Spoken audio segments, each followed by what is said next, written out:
हा. मी कविता प्रवीण जगताप तुळजापूरची आहे. गुरुवारी संध्याकाळी मला त्रास चालू झाला होता, म्हणून आम्ही 8-8:30च्या दरम्यान माझे मिस्टर, सासूबाई आणि जाऊबाई मला हॉस्पिटलला घेऊन गेल्या. पण माझी ज्या ठिकाणी ट्रीटमेंट चालू होती त्या ठिकाणी मॅडम अवेलेबल नव्हत्या, म्हणून आम्ही दुसऱ्या प्रायव्हेट दवाखान्यात गेलो. पण तुळजापूरमध्ये शक्यतो रात्रीच्या वेळेस पेशंट प्रायव्हेटमध्ये घेत नाहीत, क्रिटिकल सिच्युएशनवाले, आणि माझी परिस्थिती क्रिटिकल होती, म्हणून नाविलाज म्हणून तुळजापूरच्या सिव्हिलला जावं लागलं. पण तिथं ओटी बंद असल्यामुळं त्यांनी तिथून आम्हाला धाराशिवला रेफर केलं.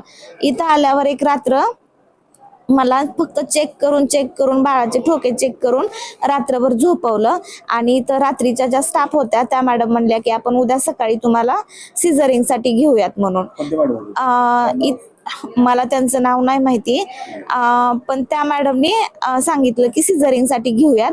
माझ्या मिस्टरांनी रात्री 2 वाजेपर्यंत धाराशिवमध्ये धावपळ करून, माझं ए निगेटिव्ह ब्लड ग्रुप असल्यामुळे त्यांनी ती पण अरेंज होत नसताना, आणि दुसऱ्या दिवशीचा स्टाफ बदलल्यावर त्यांनी मला नॉर्मलसाठी ट्राय केलं. बरं ठीक आहे, आमच्या सासूबाईंनी ते पण ऐकलं.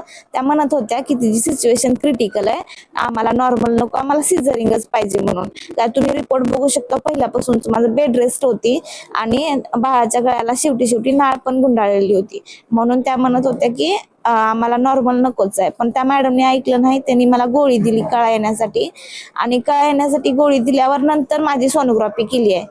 त्यांनी रिपोर्ट पण चेक नाही केले दुसऱ्या दिवशी त्या मॅडमनी. मी म्हणत 10 वाजल्यापासून आम्ही म्हणत होतो की आम्हाला सिझरिंग पाहिजे, घ्या म्हणून, त्यांनी घेतलं नाही. आणि नंतर शेवटच्या क्षणाला हा ठीक आहे, आमच्या सासूबाईंना धसक वसक करून म्हणल्या हा घेते सिझरिंगसाठी म्हणून वर ओटी मध्ये आणलं आणि नॉर्मल डिलिव्हरी केली.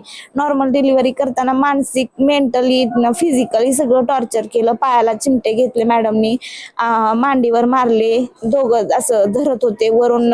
एका ब्रदरनी एक वड एकाचा दम भरला की दुसऱ्याने असं दाबून प्रेशराईज करून नॉर्मल डिलिव्हरी केली. आणि मेंटली इतकं टॉर्चर केलं की म्हणजे शिव्या देण्यापर्यंत मॅडमनी, म्हणजे तुला एवढं सहनच होत नाही तर तू बाळ ठेवलीस कशाला, तू घेतलीस कशाला, तुला बाळाला तुझ्या मारायचंच होतं तर. आणि एक सर तर शेवटी काय म्हणले, नातेवाईकाच्या सह्या जर घेतल्या असेल तर जाऊ द्या, ठीक आहे, बाळाचं जाऊ द्या म्हणून, असं हात जाऊ द्या बाळ म्हणून.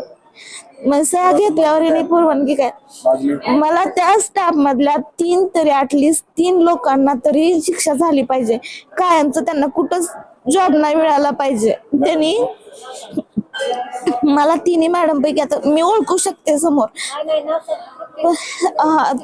हा तृप्ती नारकडे मेन मॅडम आहेत, सुतार सर आहेत, ते जे म्हणले का शेवटच्या 2 मिनिटात माझ्या मिस्टरांची साईन घेतली. ज्यावेळेस त्यांच्या लक्षात आलं की आता बाळ वाचणार नाही त्यावेळेस येऊन ब्लँक पेपरवर साईन घेतली. आणि मला हे 5-6 वर्षातून हे बाळ राहिलं होतं, ती पण 4 ते 5 ठिकाणी ट्रीटमेंट केल्याच्या नंतर. आणि एका दिवसात, एका तासासाठी यांनी इतकं वाटोळ करून ठेवले.